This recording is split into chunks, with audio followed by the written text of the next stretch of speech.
Cette vidéo vous est présentée par la boutique lilojeux.ca, un service personnalisé par une équipe de passionnés d'ici.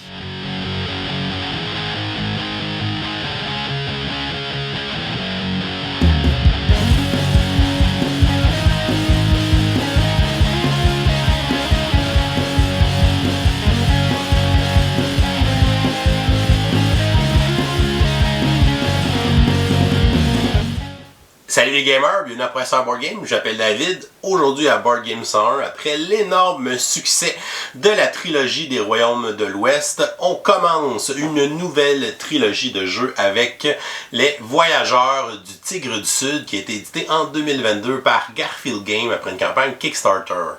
Le jeu a été traduit en français par Pixie Games et est distribué au Québec par Ilo Games, qu'on veut d'ailleurs remercier de nous avoir envoyé cette copie du jeu, qu'on puisse l'essayer et vous le présenter en vidéo.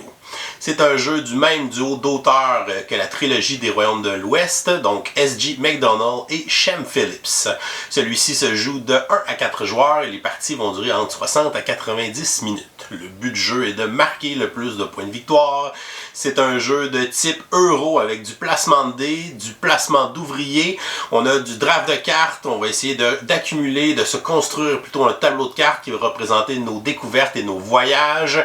Et on va tenter de ramasser des pictos qui vont nous donner des points à la fin de la partie selon les cartes d'objectifs qu'on va aussi ramasser en cours de partie. Alors, Voyageurs du Tigre du Sud, je vous montre comment on joue, ensuite je vous dis ce que j'en pense.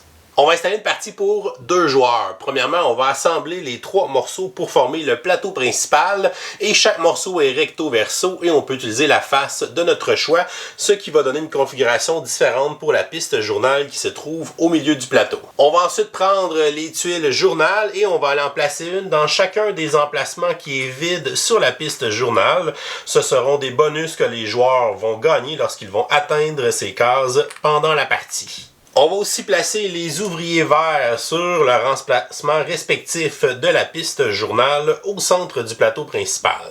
On va aller placer les 10 tuiles amélioration spéciale rose sur leur emplacement respectif du plateau principal. On va ensuite prendre un nombre de tuiles amélioration verte, noire, bleue ou jaune qui correspond au nombre de joueurs. Comme on joue à 2 joueurs, on va aller placer 2 de chacune de ces tuiles sur leur emplacement respectif du plateau principal. On va se faire une réserve avec les jetons de pièces et les jetons de provisions. On va ensuite mélanger des cartes pour former des pioches et on va les placer autour du plateau. On aura les cartes terre, les cartes mer, les cartes personnages, les cartes ciel, ainsi que les cartes inspiration. On va ensuite révéler les 4 premières cartes de chacune de ces pioches et on va les placer vis-à-vis les emplacements qui sont sur le bord du plateau principal. Ce seront des cartes qui seront disponibles à être recrutées par les joueurs au début de la partie. Chaque joueur va se prendre un plateau joueur et se choisir une couleur et recevoir ses jetons. On a 15 jetons influence, 5 dés à notre couleur et notre marqueur journal. Les joueurs vont aussi commencer avec un ouvrier jaune et un ouvrier bleu dans leur réserve. On va aller placer le marqueur de journal sur la première case de la piste journal au centre du plateau principal. Et on va aller placer 2 de nos dés sur le plateau à côté des guildes. Ce sont des dés qui seront verrouillés en début de partie. Les joueurs doivent prendre soin de laisser de l'espace de chaque côté de leur plateau principal puisqu'on aura à y placer des cartes tout au long de la partie au fur et à mesure qu'on va les acheter.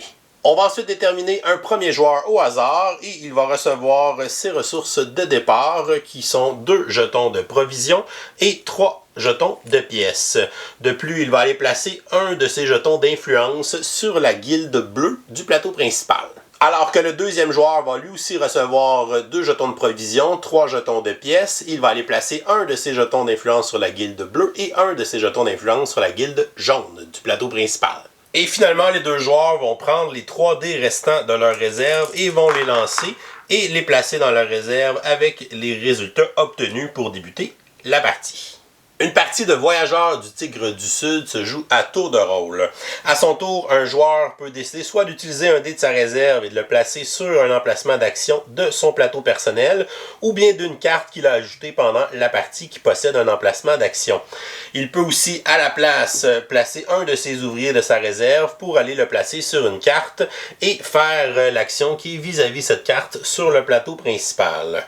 Si le joueur ne veut pas jouer d'ouvrier ni de dé, à ce moment-là, il doit faire l'action de se reposer, ce qui lui permettra d'obtenir des bonus de ressources, d'aller écrire et avancer sur la piste de journal, et ça va aussi lui permettre de redébarrer tous ses dés, donc d'enlever tous ses dés de ses emplacements pour les relancer et ensuite les réutiliser dans les tours suivants.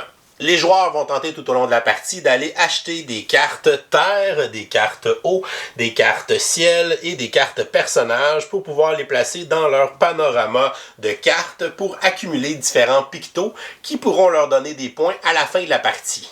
Ils vont aussi tenter de progresser sur la piste journal pour gagner différents bonus tout au long de la partie et on va jouer des tours de jeu jusqu'à temps qu'un joueur ait atteint une des 5 cases finales de la piste journal, ce qui va déclencher la fin de la partie. On va tous jouer un dernier tour de jeu et ensuite on va passer au décompte final des points et le joueur qui aura le plus de points sera déclaré vainqueur. À son tour de jeu, un joueur a 3 options. Il peut prendre un des dés de sa réserve et aller le placer sur un des emplacements blancs qui peut contenir un dé s'il a les restrictions requises pour pouvoir faire l'action qui est indiquée à cet emplacement.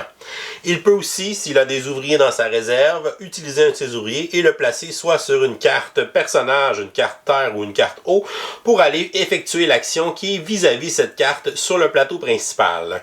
S'il ne peut pas ou il ne veut pas faire une de ces deux options, sa seule option à ce moment-là est de se reposer, qui va lui permettre d'activer les effets de repos s'il lui reste un dé ou moins dans sa réserve, et il va pouvoir déverrouiller tous ses dés, les reprendre et les relancer pour les remettre dans sa réserve. Commençons d'abord par regarder le fonctionnement des actions avec les dés.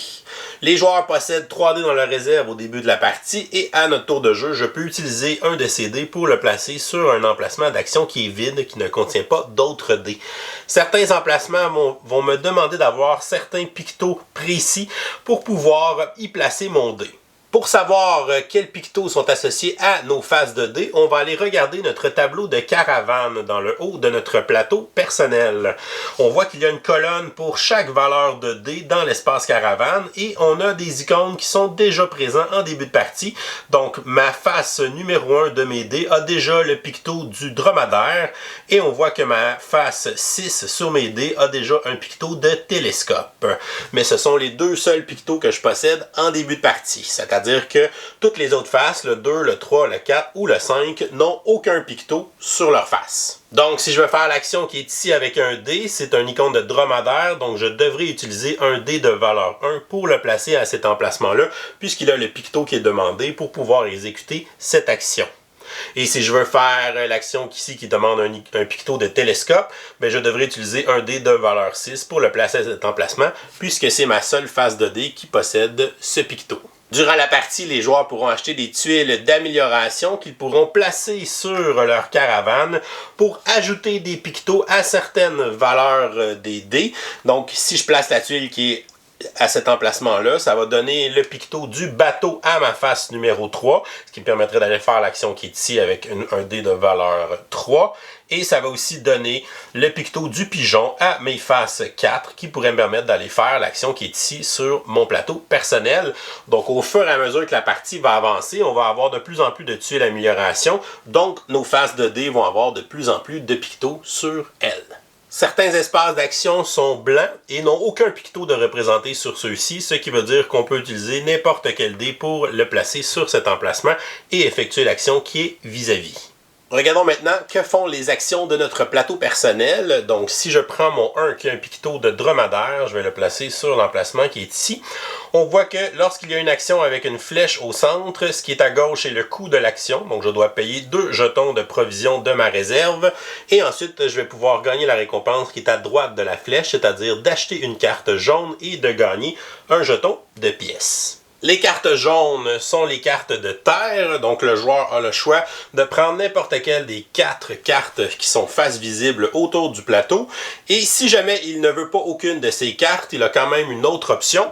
Il peut soit payer une provision supplémentaire, ou bien si le dé qu'il utilise pour cette action a un picto de pigeon, il peut aller piocher les 3 premières cartes de la pioche et en choisir une obligatoirement parmi ces 3 et remettre les 2 autres sous la pioche. Mais disons qu'avec mon action, je vais acheter la carte qui est ici. Je vais donc aller l'ajouter à mon tableau de cartes. Si un joueur achète une carte, à la fin de son tour de jeu, on va remplir les emplacements vides.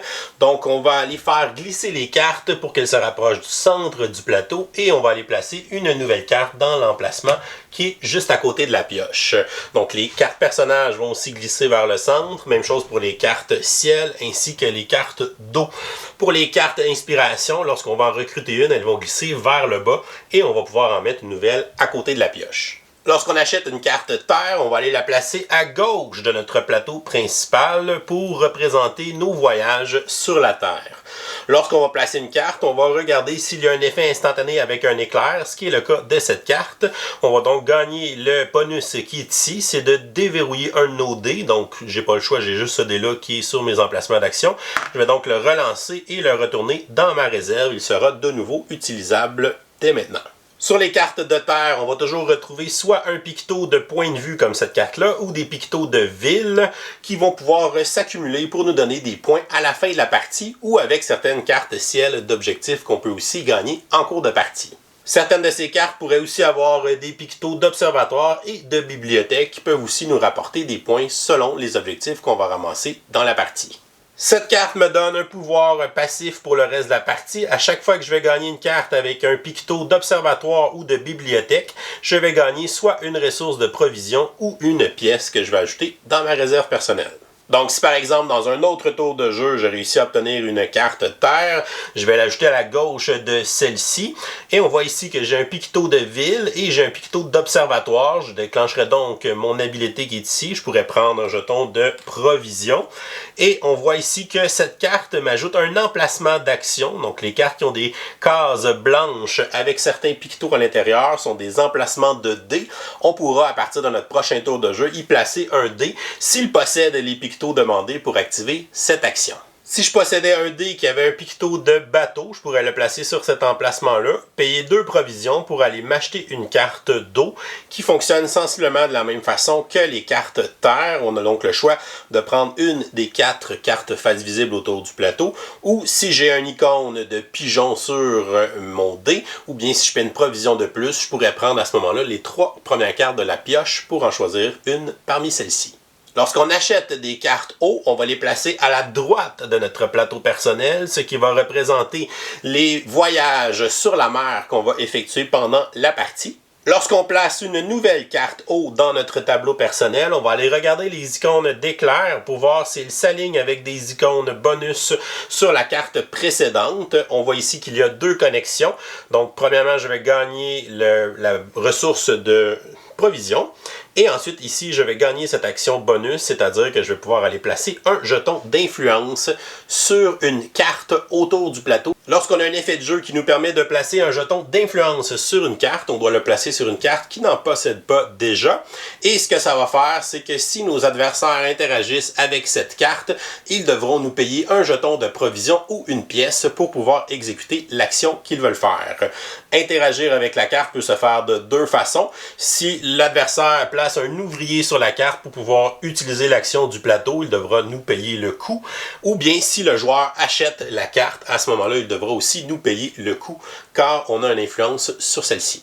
Et comme les cartes de terre, les cartes eau vont aussi nous donner certains pictos, donc si c'est un port, et on peut les collectionner pour pouvoir faire des points à la fin de la partie ou avec nos cartes ciel qu'on va ramasser en cours de partie. On a certaines actions qui vont avoir d'autres effets instantanés s'il y a un effet qu'un éclair.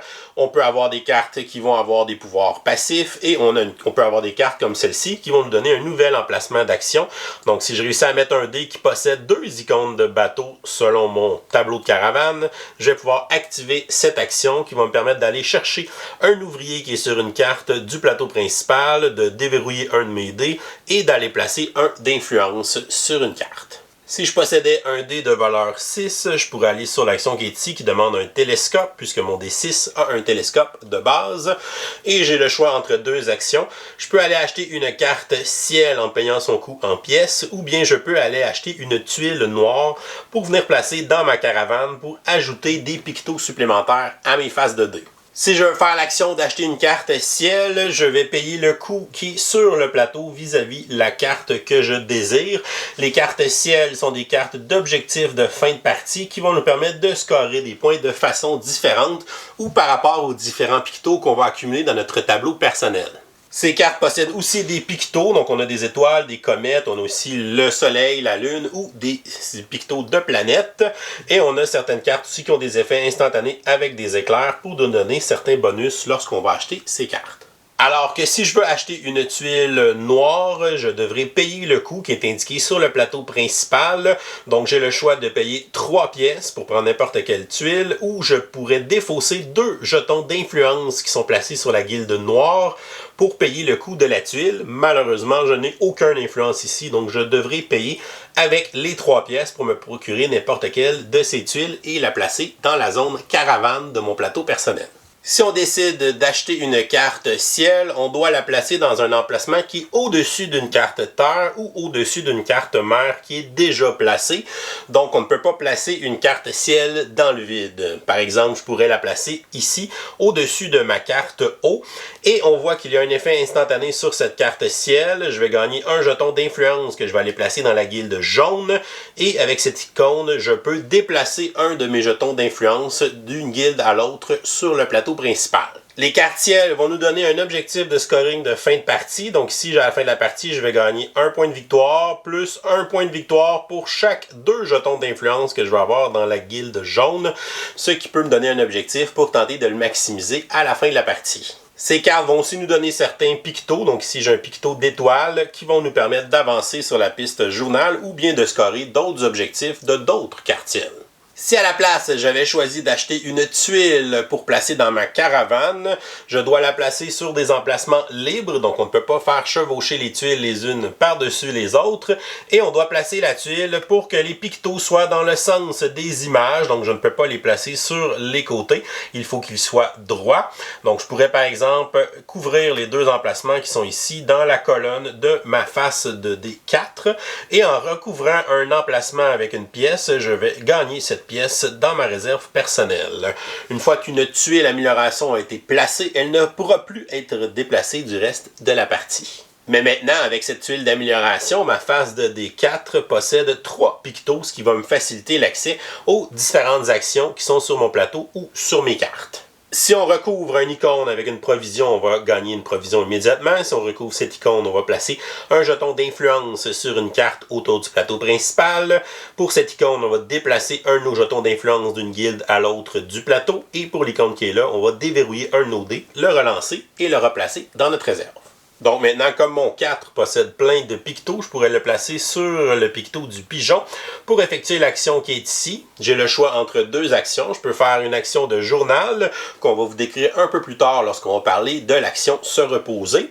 Ou je pourrais prendre la deuxième option qui est d'aller chercher un ouvrier sur n'importe quelle carte autour du plateau principal et de placer un jeton d'influence sur n'importe quelle des 3 guildes. Je pourrais utiliser mon dernier dé pour le placer sur une case blanche puisqu'il n'y a aucun prérequis de picto. Et j'ai encore le choix entre 2 actions. Je pourrais prendre simplement 2 provisions ou je pourrais aller m'acheter une carte verte qui sont les cartes personnages. Pour acheter une carte personnage, qui sont les cartes vertes, on n'a pas le choix de prendre une des cartes qui est face visible autour du plateau. On n'a pas accès aux 3 premières cartes de la pioche comparativement aux cartes terre et aux cartes eau. De plus, on doit payer le coût en pièces qui est indiqué sur la carte. Donc ici, le personnage coûte 1 pièce, 2 pièces et celui-là est gratuit. Les cartes personnages seront glissées sous nos cartes terre et nos cartes eau et on doit avoir l'habitat requis pour le personnage. Donc chaque personnage va nous montrer un picto et on doit le placer sous une carte qui possède ce picto au moins une fois. Donc ici, il faut que j'ai un picto d'observatoire, ici, il faut avoir un picto de point de vue et ici, on va avoir les couchers de soleil qui sont des cartes eau. Donc, je pourrais décider de prendre ce personnage, puisqu'il ne coûte pas aucune pièce. Et je devrais aller le placer sous une carte qui possède une icône d'observatoire. Donc, je n'aurai pas le choix d'aller le placer sous cette carte ici. Donc, on va juste garder l'icône ou le pouvoir du personnage visible pour pouvoir l'utiliser pour le reste de la partie. Les effets des personnages vont s'appliquer à la carte de terre ou d'eau qui est assignée à ce personnage. Donc ici, il va fournir une icône de télescope. Donc je pourrais placer un dé qui possède seulement un dromadaire ici pour activer mon action vu que j'ai par défaut le télescope avec ma carte personnage. Alors que d'autres cartes personnages, comme celui-là par exemple qui veut habiter dans une montagne, je pourrais le glisser sous la carte qui est là. Et ça va amplifier le pouvoir de ma carte. Donc maintenant, quand je vais construire une carte qui a un observatoire, une bibliothèque, je vais gagner la récompense qui est là et je vais gagner la récompense qui est ici en plus. Et on a aussi des personnages avec des bannières bleues, ce qui va augmenter notre action de repos lorsqu'on va la faire. Mais ces personnages veulent être sous des cartes qui sont de l'eau avec le symbole du coucher de soleil. Et la dernière action de base dans notre plateau personnel, avec n'importe quel dé, je peux aller m'acheter une tuile amélioration verte, qui sont des tuiles qui sont seulement d'une case et qui possèdent un des pictos pour faire les actions et qui vaut aussi un point de victoire. Ou bien je peux tout simplement prendre 2 pièces. Maintenant, regardons le fonctionnement des actions qu'on peut faire en utilisant un ouvrier à notre tour de jeu. Les joueurs commencent tous la partie avec un ouvrier jaune et un ouvrier bleu dans leur réserve personnelle. Une fois qu'ils seront placés sur des cartes pour effectuer les actions, ces ouvriers ne nous appartiennent plus et ils appartiendront au joueur qui va acheter la carte sur laquelle ils se trouvent. Et les joueurs pourront débloquer les ouvriers verts en avançant sur la piste journal durant la partie et les ouvriers verts vont aussi entrer en jeu. Donc la réserve d'ouvriers est fixe pour la partie. Il y a 16 emplacements d'actions possibles avec nos ouvriers et on va toujours placer nos ouvriers sur la carte qui est vis-à-vis l'emplacement qu'on veut activer sur le plateau principal. Selon les zones de cartes, on devra utiliser des ouvriers de couleurs différentes. Donc pour les cartes personnages, on peut seulement utiliser des ouvriers verts et on ne peut jamais avoir 2 ouvriers de la même couleur sur une carte. Donc s'il y a déjà un ouvrier vert sur une carte, à ce moment-là, je ne pourrais pas en placer un deuxième, je devrais aller le placer sur une autre carte pour faire une autre action. Pour les cartes de terre, on peut placer des ouvriers verts ou des ouvriers jaunes. Donc, on pourrait avoir un ouvrier de chaque couleur sur une carte. C'est permis. Pour la zone des cartes eau, on doit placer des ouvriers bleus ou des ouvriers verts. Encore une fois, on peut avoir un ouvrier de chaque couleur. Et pour les cartes inspiration qui sont sur le côté du plateau, on peut placer les 3 couleurs d'ouvriers sur ces cartes pour activer les emplacements d'action qui sont vis-à-vis. Pour les actions de la zone terre, on peut placer un ouvrier jaune ou vert. Donc, je pourrais placer un ouvrier jaune ici pour faire l'action qui est vis-à-vis. Ça va me coûter 3 provisions et je vais pouvoir piocher les 3 premières cartes jaunes de la pioche et en gagner une des 3. Pour l'action qui est ici, on va aller s'acheter une tuile amélioration jaune parmi celles qui sont sur le plateau, mais on doit payer le coût de 3 pièces ou bien défausser 2 influences de la guilde jaune pour pouvoir acheter sa tuile amélioration. Pour la troisième action ici, on va gagner 2 pièces et on va aller placer un jeton d'influence sur la guilde jaune du plateau principal. Et pour la dernière action de cette zone, on va aller s'acheter une carte personnage et on va pouvoir modifier de 1 la valeur d'un de nos dés dans notre réserve. On ne peut pas augmenter un 6 en 1 ou diminuer un 1 en 6. Pour les actions dans la zone d'eau, on doit placer des ouvriers verts ou des ouvriers bleus sur la carte pour pouvoir activer l'action. La première action qui est ici me permet de déverrouiller un de mes dés, de le relancer, de le replacer dans ma réserve et je peux augmenter 2 dés de 1 ou bien un dé de 2, diminuer ou augmenter pour modifier leur valeur. Pour la deuxième action ici, on va gagner 2 provisions et on va aller placer un jeton d'influence dans la guilde bleue. Pour l'action qui est là, on va s'acheter une tuile amélioration bleue, toujours en payant son coût de 3 pièces ou bien en défaussant 2 influences de la guilde bleue pour le faire. Et finalement, pour la dernière action ici, on va payer 3 provisions et on va aller piocher les 3 premières cartes bleues de la pioche et on va en conserver une des 3, remettant les 2 autres sur le dessous. Pour les emplacements d'action des cartes personnages, on peut seulement utiliser des ouvriers verts. On devra donc les déverrouiller en progressant sur la piste journal du plateau principal. Pour l'action qui est ici, on va pouvoir faire l'action de journal, qu'on vous expliquera un peu plus tard, et on va gagner une provision. Pour l'action qui est ici, on va gagner une tuile amélioration verte sans payer le coût de 2 pièces. Pour l'action qui est là, on va gagner 1 d'influence dans chacune des 3 guildes du plateau principal. Et pour l'action qui est ici, on va aller s'acheter une carte de ciel avec un rabais de 1 pièce sur son coût. Et pour les cartes inspiration, on peut placer n'importe quelle couleur d'ouvrier sur les cartes. Donc je pourrais placer un ouvrier bleu qui est ici et ça me donnerait simplement 2 pièces. Pour la deuxième action ici, on va gagner une pièce et déverrouiller un dé qu'on relance et qu'on met dans notre réserve. Pour l'action suivante, on va gagner une provision et on va gagner 1 d'influence dans la guilde de notre choix. Et pour la dernière action ici, on va gagner simplement 2 jetons de provision. Et maintenant, regardons la troisième option qu'un joueur peut faire à son tour de jeu. Donc, s'il ne veut pas ou il ne peut pas jouer de dés ou d'ouvriers, sa troisième option est de se reposer.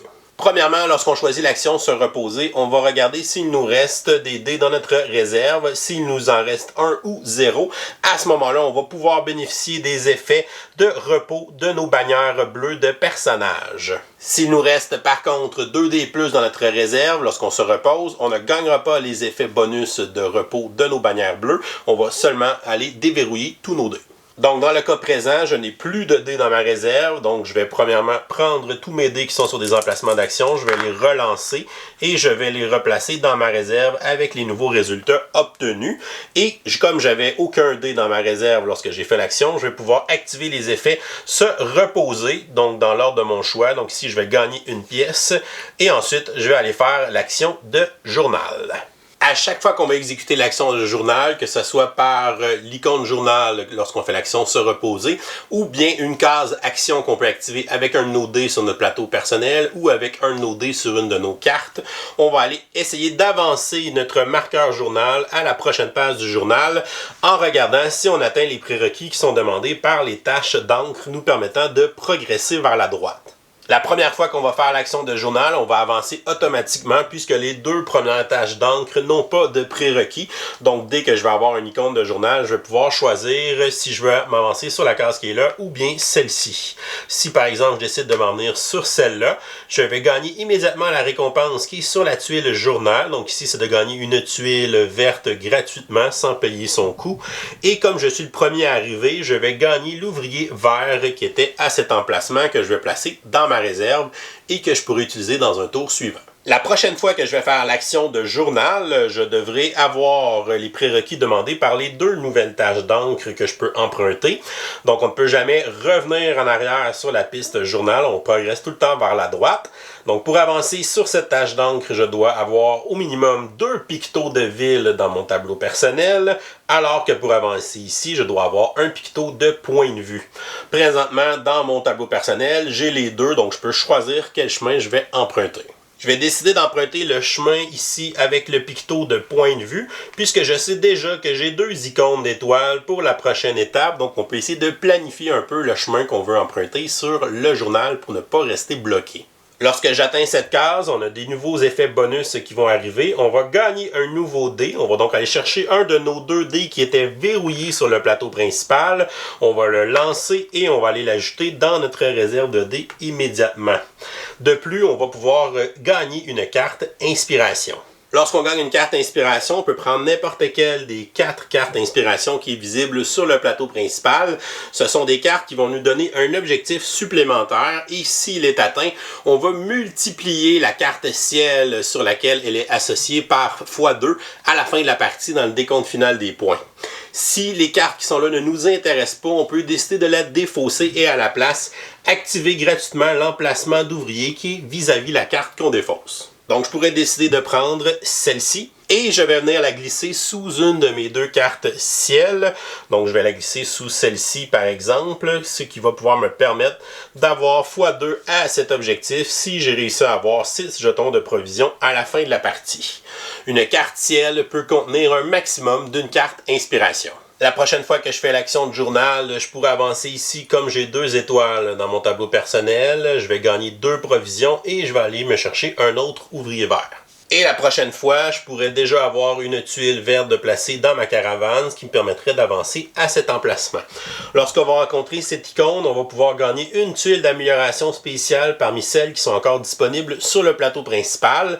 Ce sont des tuiles qui vont nous donner des pictos et des points de victoire. Donc par exemple, je pourrais prendre le jeton avec le picto d'étoile et la valeur 5 points de victoire. Je vais aller le placer sur un emplacement de ma caravane. On a vu qu'il y a plusieurs actions dans le jeu qui nous permettent d'aller placer des jetons d'influence sur les 3 guildes du plateau principal.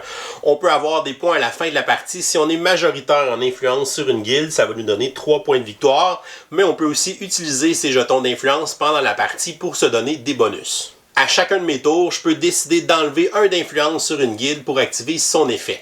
On ne peut pas activer la même guilde plus d'une fois dans le même tour de jeu. Si je décide de m'enlever une influence sur la guilde bleue, ça va me donner une icône de bateau sur le dé que j'utilise pour pouvoir m'aider à activer une action de mon plateau personnel. Si j'enlève une influence dans la guilde jaune, je vais pouvoir modifier 2 de mes dés de 1 ou de plus 1 ou de moins 1 ou bien le même dé de modification de plus ou moins 2.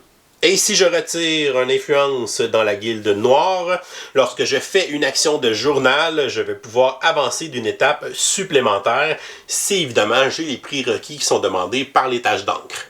Et on va continuer à alterner des tours de jeu jusqu'à temps qu'un joueur réussisse à progresser sur la piste journal et atteindre un des 5 derniers emplacements de cette piste, ce qui va déclencher la fin de la partie. Tous les joueurs, incluant celui qui a déclenché la fin de la partie, vont jouer un dernier tour de jeu et ensuite on va passer au décompte final des points. Premièrement, on va regarder les pictos primaires qui sont les symboles ville, point de vue, port et coucher de soleil. Pour chaque ensemble de ces pictos, donc plus on en a du même picto, plus on va faire de points. Et pour chaque ensemble des 4 pictos primaires, on va marquer 5 points. Commençons donc par les villes. Donc j'ai 1, 2, 3 et j'ai un 4e picto ville sur ma tuile amélioration ici. Donc 4 pictos primaires, ça fait 5 points. Pour les points de vue, j'en ai seulement 1, donc ça ne marque pas de points. Pour les ports, j'en ai 2, donc ça marque 2 points. Et pour les couchers de soleil, j'en ai seulement 1, donc ça ne marque pas de points.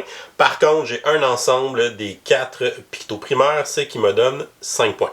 Ensuite, on va regarder les points pour nos cartes de ciel et nos cartes inspiration, si on a réussi leur objectif, vont doubler la valeur de la carte à laquelle elles sont assignées. Pour celle-ci, je fais 1 point par picto étoile, donc j'en ai 1, 2, 3, 4, 5 et j'en ai un 6e sur mon plateau ici, donc ça me donne 6 points pour cette carte ciel.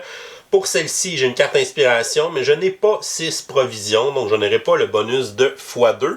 Ça me donne 1 point plus 2 par influence dans la guilde jaune, donc j'ai 2 d'influence dans la guilde jaune, ça me fait un total de 2 points pour cette carte ciel. Pour la prochaine, celle qui est imprimée sur notre plateau, on va regarder le nombre de combinaisons de cartes personnages avec des tuiles amélioration dans notre caravane et chaque ensemble va nous rapporter 1 point. De plus, j'avais une carte inspiration que si j'ai 6 cartes personnages, je vais doubler les points de cet objectif. C'est le cas, j'en ai 1, 2, 3, 4, 5, 6 personnages. La bannière bleue qui est sur notre plateau compte comme une carte personnage de base. J'ai aussi 6 tuiles sur mon plateau dans ma section caravane, donc je fais 6 points avec cet objectif, mais comme il est doublé, ça va me donner un total de 12 avec la carte inspiration. Mon prochain objectif, c'est 1 par picto de ville. J'ai 4 pictos de ville, donc 4 points. Et pour celui-ci, 1 point par picto de port. J'ai 2 ports pour 2 points.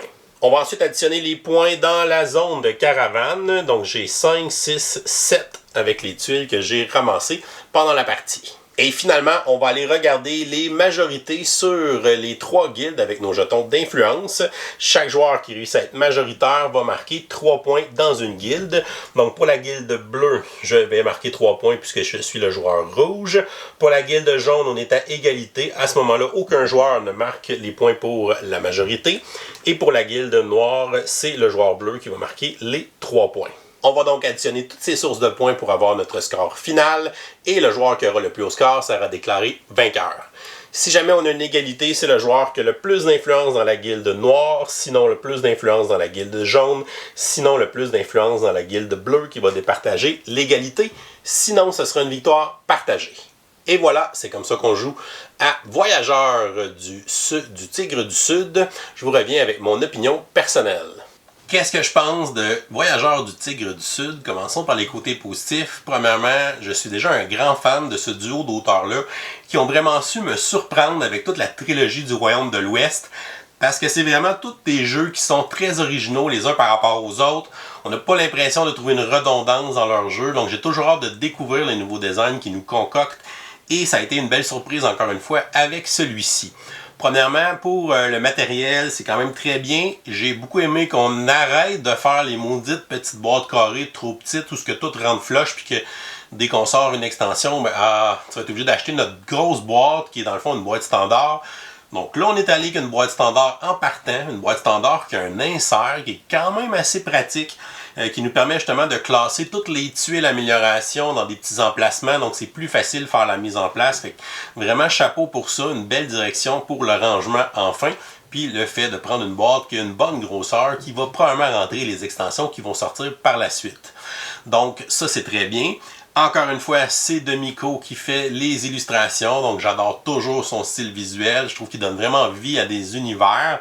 Puis là, on s'en va un peu plus dans le sud, donc on part, la ville sur notre plateau, c'est Bagdad. Donc on part de Bagdad, on va voyager dans le désert, on va voyager sur la terre, on va voyager en bateau pour explorer, on va découvrir des découvertes dans le ciel en observant l'astronomie. Donc je trouve ça le fun d'aller dans cette thématique-là au Moyen-Orient avec le côté exploration, le côté voyage, le côté scientifique. Ça fait différent que de faire juste des jeux de guerre qui se passent dans ces endroits-là. Fait que ça, c'est quand même rafraîchissant. Puis encore une fois, le style visuel nous aide à embarquer dans cette aventure, dans ce voyage-là qui commence, je pense, d'une très belle façon cette nouvelle trilogie de jeux. La force de leur jeu, c'est qu'ils sont vraiment pas dépendants de la langue parce que toutes les cartes, c'est vraiment juste de l'iconographie qu'il y a dessus. C'est encore une fois un jeu d'icônes, un jeu de pictos, comme c'est écrit dans le livret de règles. C'est un terme que je trouvais quand même intéressant. Donc, et on a la liste de tous ces pictos-là au verso du livret d'instruction. Donc, belle aide de jeu, encore une fois, qui est très bien synthétisée, qui est très efficace pour une première partie si on est un peu perdu puis qu'on oublie certains de ces icônes-là. Donc, on peut s'y référer facilement. La structure du livre de règles, elle est bien, on nous explique différents concepts, mais c'est pas évident de retrouver de l'information. Mais heureusement, généralement, tu as juste besoin de retrouver ce que l'icône fait avec la page au verso. Fait que c'est suffisant souvent pour répondre à tes interrogations. Fait que ça me dérange moins si la structure du livret est juste correcte. J'aurais peut-être inversé ça ou fait des choses différemment, mais ça fonctionne quand même bien. Mais l'important, c'est d'avoir la référence qui est facile à trouver, puis ça, ils l'ont bien fait. C'est un jeu qui a quand même une bonne complexité. On le compare souvent à la complexité de Paladin du Royaume de l'Ouest ou à Vicomte du Royaume de l'Ouest, si on se fie à Board Game Geek puis au code de complexité. Mais au final, c'est un jeu qui est pas complexe dans ses règles. Puis ça, je trouve que c'est une belle force pour ce style de jeu-là. C'est un jeu que, tu sais, ton tour de jeu, essentiellement, c'est je place un dé, je place un ouvrier ou je me repose. Tu fais une de ces trois actions-là à chacun de tes tours toute la partie. C'est juste que la complexité vient du nombre de choix que tu as. Le nombre de choix, le nombre d'endroits où je peux mettre un ouvrier, il y en a beaucoup. Le nombre d'endroits où je peux mettre des dés, les cartes que je peux acheter vont me donner des emplacements pour mettre des dés. Donc, tu as un petit côté un peu de engine building qui s'installe. Puis je pense que ma partie préférée, c'est la caravane, l'emplacement où on place des tuiles d'amélioration. Parce que je me sens un peu comme dans un dice building. J'ai l'impression de construire les faces de mes dés plus la partie avance. C'est comme si je jouais à Dice Forge. Sauf qu'au lieu de placer des faces de dés sur mes dés, ben là, je mets des tuiles sur mon plateau qui représentent dans le fond tous les pictos qui se retrouvent sur ma face de dés. Fait que ça revient à la même chose. Ça a un petit sentiment de très satisfaisant, le côté de faire progresser mes dés, puis là ça me donne plus d'options, puis là j'achète des nouvelles cartes qui ont des actions qui sont plus fortes mais qui demandent d'avoir 2 pictos, puis là j'ai juste ce résultat de dé là qui peut y aller, mais j'ai mis un +1 dans le dé qui est avant, fait que là je peux le transformer le 3 en 4 si c'est mon carte que je veux utiliser qui a tous mes pictos dessus. Donc il y a vraiment quelque chose de le fun à construire dans toute cette dynamique là de choisir à quoi tu assignes les faces de dés, quelle carte tu veux construire dans ton tableau, quelles actions tu veux te donner, puis comment tu veux progresser, comment tu veux marquer tes points. Ça aussi, c'est quelque chose que j'aime beaucoup dans les jeux euros, c'est les jeux que tu vas atteindre, tu vas plutôt aller choisir les objectifs que tu veux scorer à la fin de la partie, pendant la partie. Pas juste des objectifs qui sont fixes puis que tout le monde score à la fin. C'est vraiment des objectifs personnels, mais c'est toi qui dois aller les chercher puis construire un peu ton tableau de scoring à la fin de la partie. Fait que ça aussi, je trouve que c'est un élément qui est super intéressant dans le jeu. Pour ceux qui aiment les jeux de style collection d'ensemble, c'est vraiment un jeu qui est très efficace parce que on va essayer de ramasser les pictos primaires parce qu'ils donnent quand même des bons bonus de points si j'en ai beaucoup. En plus, chacun des objectifs, quand j'achète une carte ciel, en fait, ben c'est tout le temps relié à d'autres pictos, d'autres éléments que je vais essayer de collectionner ensemble. Donc, c'est vraiment beaucoup de sortes de collections d'ensemble.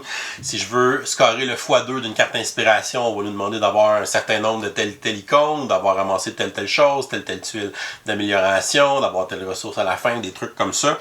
Fait que c'est vraiment un jeu qui est axé sur la collection d'ensemble. Fait que si c'est quelque chose que vous aimez, je pense que vous allez être bien servi là-dedans.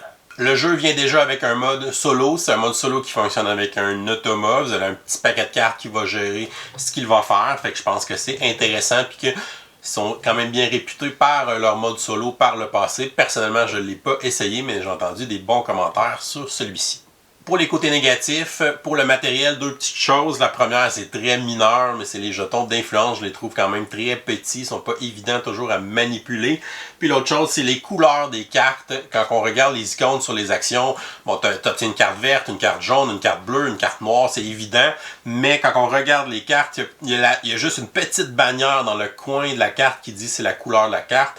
Oui, on va les associer éventuellement, mais au début, c'est pas évident d'associer quelle couleur à quel type de carte. On aurait peut-être pu faire ça un peu plus évident sur les cartes, peut-être une bordure ou quelque chose comme ça, ou une icône dans le coin ou un truc comme ça, pour que ce soit plus clair quelle carte représente quelle couleur qui sont associées aux icônes d'action. Sinon, je vous dirais que la première partie va être ardue parce qu'on a tellement de choix, on ne sait pas trop où s'en aller dans ce jeu-là. Donc, c'est un jeu qui est très propice à la paralysie d'analyse. Puis même moi qui joue rapidement mes jeux, souvent, parce que j'apprends généralement très vite, mais dans ma première partie de jeu-là, j'avais des tours, des fois, fallait que je réfléchisse un petit peu, puis là, je savais pas trop où aller, puis des trucs comme ça. Donc, si vous êtes des joueurs très, très paralysés d'analyse, c'est un jeu qui peut vous demander pas mal de jus. Et la chose que j'aime un peu moins dans ce jeu-là, c'est la course pour le journal, donc la façon dont la partie se termine. La fin de partie est souvent abrupte dans ce jeu-là parce qu'elle est déclenchée par un joueur qui est rendu au bout de la piste journal.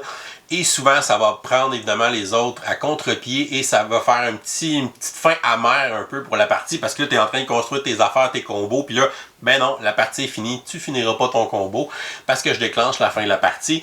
Donc ça, c'est un peu moins mon style de jeu dans les jeux euros. J'aime mieux quand c'est un nombre de tours fixe que d'avoir un déclenchement un peu abrupt comme ça qui peut couper l'herbe sous le pied dans une partie. J'ai été chanceux, c'est souvent moi dans mes parties qui a déclenché la fin.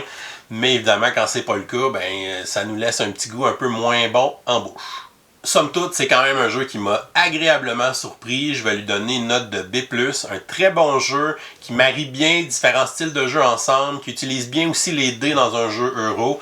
J'aime que tous les résultats, peu importe que ce soit 1 à 6, ils ont tous une utilité parce que dans le fond, c'est nous qui construisons qu'est-ce que nos faces de dés représentent. Donc, il y a vraiment un côté intéressant là-dedans. La façon dont on utilise les ouvriers, que les ouvriers ne nous appartiennent pas vraiment, ça me fait penser un peu à ce qui avait été fait par Shem Phillips dans Pillards de la mer du Nord. Donc les ouvriers sont une réserve fixe qui vont changer de main puis changer entre les joueurs au cours de la partie. Fait que ça fait une dynamique qui est différente à quoi on est moins habitué dans ce style de jeu-là. J'aime aussi le fait de construire notre tableau de cartes, de choisir nos objectifs. Donc il y a vraiment plein de décisions intéressantes dans ce jeu-là. La première partie n'est pas évidente, mais je vous dirais que dès la deuxième partie, on sait un peu plus où s'en aller puis quoi chercher. Et d'utiliser aussi le journal comme un objectif à court, moyen terme pour voir un peu où vous voulez progresser dans le journal puis savoir qu'est-ce que vous devez ramasser comme picto puis comme carte. Donc ça va vous aider à aligner un petit peu votre stratégie puis votre partie. Donc j'ai trouvé ça super le fun à jouer. Puis j'aime que la complexité vienne des choix que tu as à faire qui sont nombreux puis qu'il y a beaucoup d'options et non des règles. Le système de règles est facile à prendre en compte puis on a un super aide de jeu pour nous aider à passer au travers de l'apprentissage de toute l'iconographie qui est quand même une fois encore bien représentée. Donc ça commence très bien cette nouvelle trilogie puis j'ai vraiment hâte de découvrir les deux prochains. Et voilà, c'est tout pour aujourd'hui. Si vous n'êtes pas abonné à la chaîne, vous pouvez le faire en cliquant le petit bonhomme ici en bas de l'écran. Sinon, vous pouvez nous suivre sur Facebook, Twitter ou Instagram à Professeur Board Game. Et si vous voulez nous supporter, que vous aimez les vidéos qu'on fait, vous pouvez aller sur notre page Patreon. Ça va aussi vous donner accès à notre serveur Discord. Je vous souhaite à tous une excellente fin de journée et continuez de game.